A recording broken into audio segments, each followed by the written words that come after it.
Yo guys, what is up? This is Toro and welcome back dito sa ating channel. So for today, what we're going to talk about is another project. And this project is called Unique. Before we start, I would like to clarify na anything I say is not a financial advice kasi hindi man ako financial advisor and at the same time, hindi rin SEC registered dito sa Philippines itong project na pag-uusapan natin. And lastly, always do your own research kasi anything that's related to crypto is risky.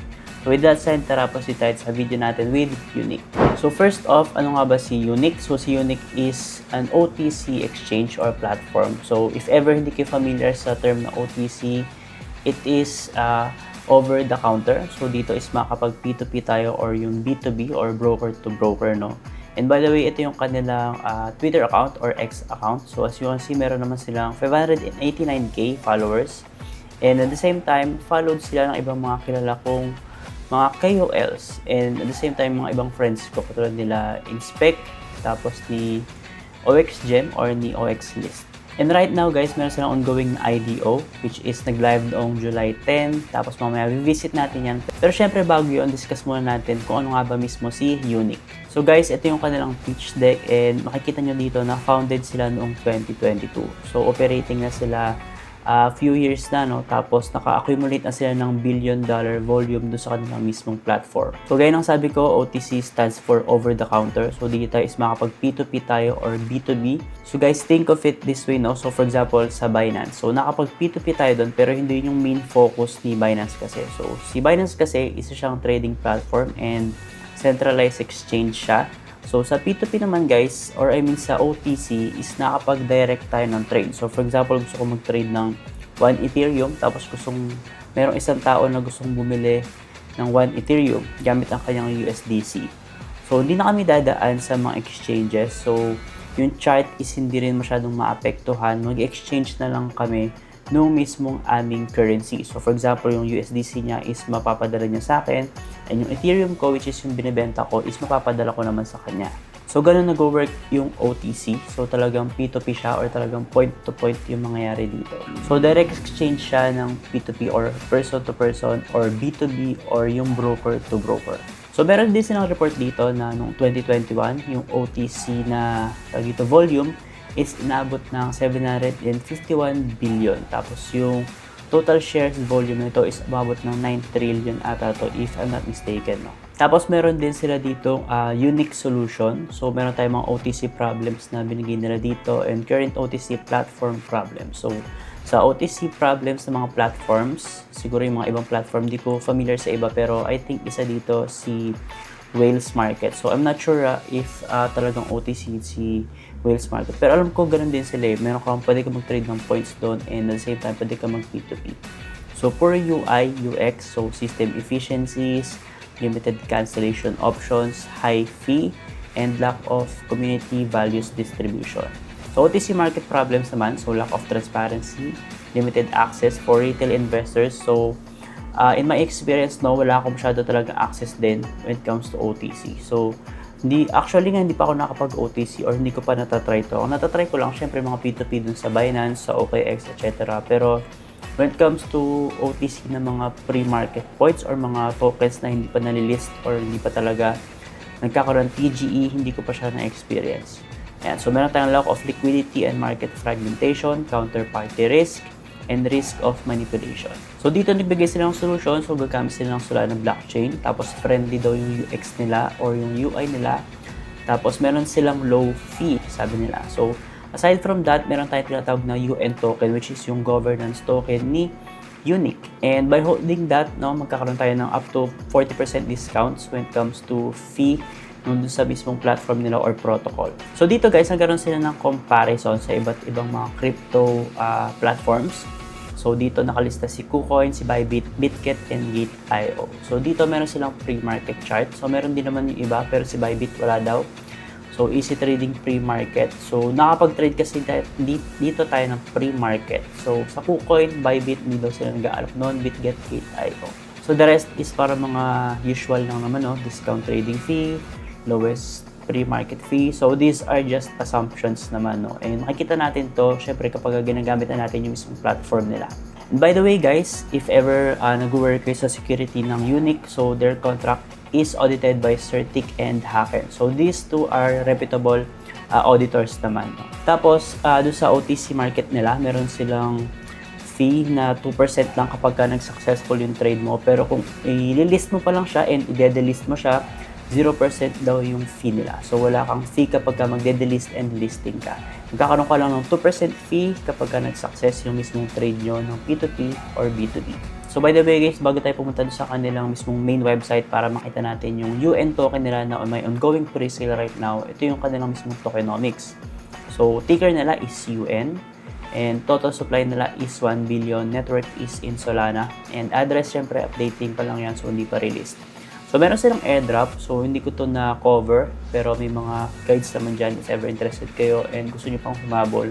So 50% of the allocation ng mismong token nila is mapupunta sa airdrop. So core contributors, 20%, investor and advisors, 7%, and sa ecosystem nila is 23%. So if ever naman nag-aalala kayo na baka madampan na kayo ng mga airdrop users, no, or mga airdrop farmers kapag bumili kayo sa mismong IDO nila, don't worry kasi mababa naman yung kanilang IDO, kaya nga siya IDO. And syempre at the same time, listing price niya medyo mataas dun sa mismong IDO, kaya hindi naman kayo madadampan masyado. And syempre, if ever maganda naman talaga yung product ni Unique, magpapump naman yung token nila. Pero syempre, depende pa rin yun kung paano siya tatanggapin ng mga users and syempre mga retail investors. So ito naman yung roadmap nila, no? So quick overview lang. Right now, meron tayong seed round, tapos private sale, launching testnet, audit Unique, mainnet launch. So I think tapos na sa audit, no? Tapos yung mainnet launch nila is medyo malapit na. If I'm not mistaken, no, around mga October, magkakaroon na sila ng listing or TGE ng UN token nila. So right now guys, ito yung kanilang mismong main website. So as you can see, meron silang application sa App Store for iOS and Google Play Store. Syempre for Android users. So I think pwede ka mag-farm ng airdrop doon sa kanilang mismong application. So hindi ko pa natatry pero pwede nyo siyang i-check. So by the way, ito yung mismong focus nung video natin, no? So yung IDO nila kasi ongoing to right now. Tapos yung nakikita nyo time dito, hindi ito yung time kung kailan matatapos yung mismong pre-sale nila or IDO. So itong time na to is for price increase lang. So for example, natapos itong 5 hours, magkakaroon siya ng price increase ng bahagya lang naman, hindi naman sobrang laki. So ayan, next price, no? So current price 0.1576 and next price nila is 0.1615. So that is per token ng UN nila. And para mag-participate ka dito, connect mo na yung wallet mo. Pwede kang gumamit ng Phantom, Solfair, and Backpack kasi nga sa Solana siya. Pwede ka rin naman gumamit ng EVM, gaya ng MetaMask, etc. I think Rabay pwede rin. And so Rabay ang ginagamit ko talaga kapag EVM.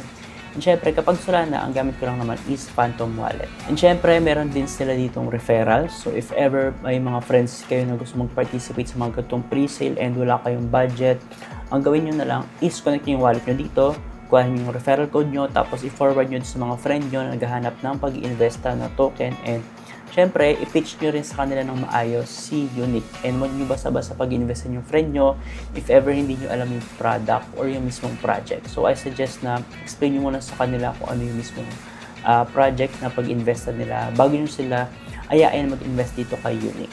So aside from that, meron din tayong NFTs. So baka mamigay ako nito. So stay tuned na lang. Tingnan nyo na lang sa mga post ko either sa TikTok, sa Twitter, sa Facebook, sa Telegram. So I suggest na subscribe din kayo sa iba't ibang mga social sa atin kasi lahat ng giveaways ko is nung ko pinapost. Hindi ko siya madalas ginagawa ng video kasi medyo hassle siya and at the same time nabablock ng TikTok or YouTube yung mga giveaway events natin.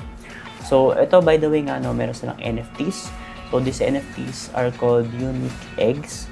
So ang benefits nito, boosted FD points. So yung FD points, ito yung, if I'm not mistaken, ito yung pwede mong i-farm sa application nila. Tapos pwede kang makuha ng airdrop ng UN token. So special access during PGA-related activities and privileges tied to upcoming products on Unique exchange. So dito sa article na nakita ko, sinasabi dito na hindi pa na-distribute yung mismong NFTs pero matagal-tagal na to kaya meron na silang NFTs. Ito as you can see, listed na yung NFTs nila, Unique Eggs and sa Magic Eden to. So yung link nito is i-link ko na lang sa ating description box para hindi kayo maligaw and syempre if ever bibili kayo hindi kayo mapunta sa mga fake na collection. So make sure na dito kayo sa collection na to bibili. So if ever tatanungin niyo ako kung bibili ako nitong NFTs nila, so hindi ako bibili, pero if ever naman na makita ko na maganda talaga yung magiging product nila or medyo ma-hype siya, try ko siya i-front run and bumili ako ng mga, I think, mga 2 or hanggang 5. Kasi guys, makikita nyo, sobrang mura lang, 0.021 lang yung common. So I think mas mataas kapag mas mataas yung rarity. Pero yun nga, mababa pala yung floor price ito right now. And syempre, yung volume niya is mababa rin kasi hindi naman masyadong hype si Unique right now. So by the way guys, meron din silang YouTube channel. So check out nyo to, Unique. So search nyo lang Unique, nalabas naman yan. Tapos panoorin nyo to, itong pre-market OTC para makita nyo kung paano trade or yung mga conditions nila para makapag-trade tayo ng mga pre-market OTC or yung mga tokens na hindi pa nililist. So tama, pwede tayo mag-trade dito ng mga tokens na hindi pa nililist kay Unique. So if ever interested kayo sa mga ganong tokens, pero syempre may risk to kasi yung mga nagbebenta dito ng mga token na hindi pa nililist, for example, magkakaroon pa lang siya ng TGE, is pwedeng mas mahal siya and pwede rin naman mas mura. So, yun ang risk doon. So, kapag ka mas mura yung nabili mo, syempre, kapag ka nag-listing na sila, malaki yung magiging profit mo talaga. Pero kapag ka masyadong mahal mo siya nabili sa OTC, kasi prediction lang naman lahat ng price sa OTC or mga speculation lang, medyo malulugi-lugi ko doon. So, yun ang risk natin pagdating sa OTC. And at the same time, kailangan mo ng collateral dito pag yung trade ka ng OTC kasi nga over the counter siya or P2P siya. So, kailangan mo ng collateral kasi, for example, hindi ka tumupad doon sa trade, mapupunta yung collateral mo doon sa ka-trade mo. Kasi, syempre, mangyayari doon, magkakaroon ng risk yung ka-trade mo na hindi niya matatanggap yung token or ikaw hindi matatanggap yung token. Kaya, kailangan mo ng collateral para if ever hindi ka tumupad doon sa mismong trade nyo, is mapupunta yung collateral mo or yung remaining na bayad mo doon sa ka-trade mo. So, I think yun lang guys para kay Unique. So, all in all, I think medyo maganda naman siya kasi OTC siya and yun nga, ang alam ko lang ng OTC bukod kay Unique is yung Willis Market. So, I'm not sure if ever may token na si Willis Market pero yun nga, si Unique magkakaroon siya ng token and I think maganda siyang platform kasi hindi naman siya magkakaroon ng cumulative na $1 billion na volume if ever hindi maganda yung kanilang mismong platform. So yun nga, by the way, baka magkaroon tayo ng NFT giveaway dito, yung Unique Eggs nila. Kaya stay tuned na lang kayo and make sure nakafollow kayo sa iba't ibang socials ko para syempre updated kayo sa mga posts natin. Yun lang guys and see you sa ating next video. Ingat!